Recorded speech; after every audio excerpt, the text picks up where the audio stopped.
Pretty crazy, huh? You know, there comes a time in every man's life when he must accept the truth. And that truth is Squidward Tentacles is not just a cashier or a clarinet player. He is stronger than what he seems. Think about it. The power, the patience, the rage bubbling beneath the surface every time SpongeBob breathes too loud. There's something unique about the cephalopod that we don't quite understand. And today, with backing evidence, I'm hoping to spit the facts. So join a guy who has no idea how to edit on how I believe that Squidward Tentacles is, dare I say, a god.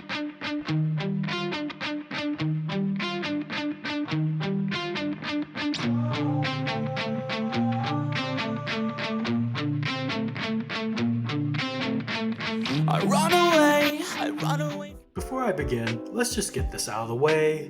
I may have a face for television, but not a voice for radio. And with that being said, thanks for coming to my Squidward chat. Let's start off with some clips that are from only one episode that will support my crazy cause. Plans after work? No. Yeah, me neither.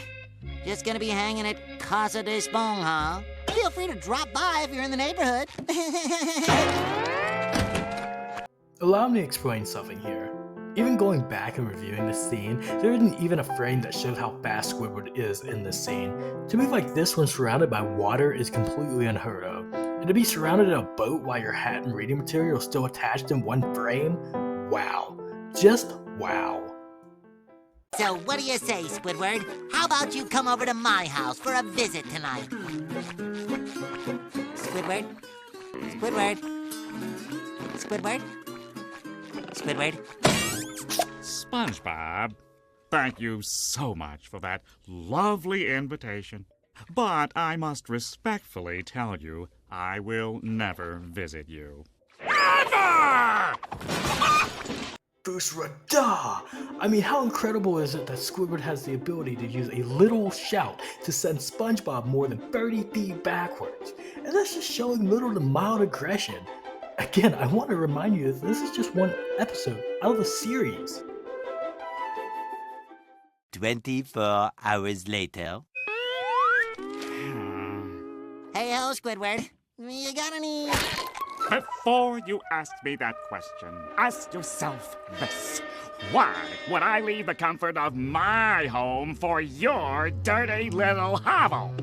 Allow me to say something in this scene. Do you see the bubbles around the back of SpongeBob's head?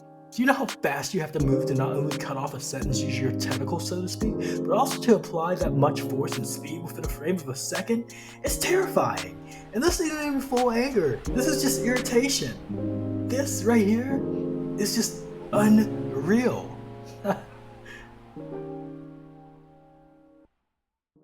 My house. You just missed the fire. What happened to my house? Oh, some knucklehead left a casserole in the oven. SpongeBob! Aw, don't worry, Squidward. You're more than welcome to stay at my house until you get your house fixed. Why,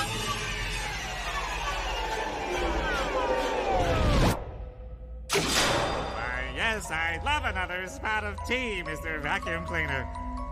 Care for some casserole?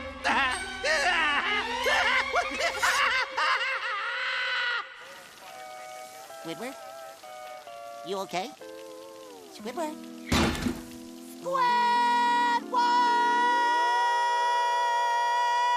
So this next part is very hard to explain, but it's the point I'm trying to get. Do you see that anger? That full-on rage? This right here causes Squidward to tap inside some hidden power he couldn't control, and I like to call it a distortional time. The reason I call it that is quite simple. And for some reason I believe Squidward was trying to start over the episode, or the last 24 hours. It really looked like he had the potential to do so, but SpongeBob interrupted him with some trauma that caused him to unfocus. And as you can see by the last clip, it failed, causing him to be trapped outside the bounds of reality. So, how strong is Squidward Tentacles? Let's break it down. I mean, at one point Squidward moved so fast his hat and his reading material was still in one frame while he had already vanished from the next, and then you saw him yell at SpongeBob sending him 30 feet. I mean, even if he ever shouted at full power, I think Bikini Bottom would cease to exist. But here's where it gets really complicated, because despite all his strength, Squidward once failed to control a distortional time warp, and it's only in that episode. So, 1 out of 10 on this episode, I would give Squidward a 9.7. I think he literally outran Light and left everything behind. And then in this episode, I'd give his strength about a 7, only because he only weaponized his voice and his movement. It's not really incredible. I'm sure there's more episodes out there that will show better results. But then his anger, I do believe he has unlimited power when it comes to his anger. Only because his rage really makes him stronger. It bends the fabric of what he does. And that will be in the series coming up, hopefully with more editing and better class. Thank you all for watching. I appreciate it. It's been fun.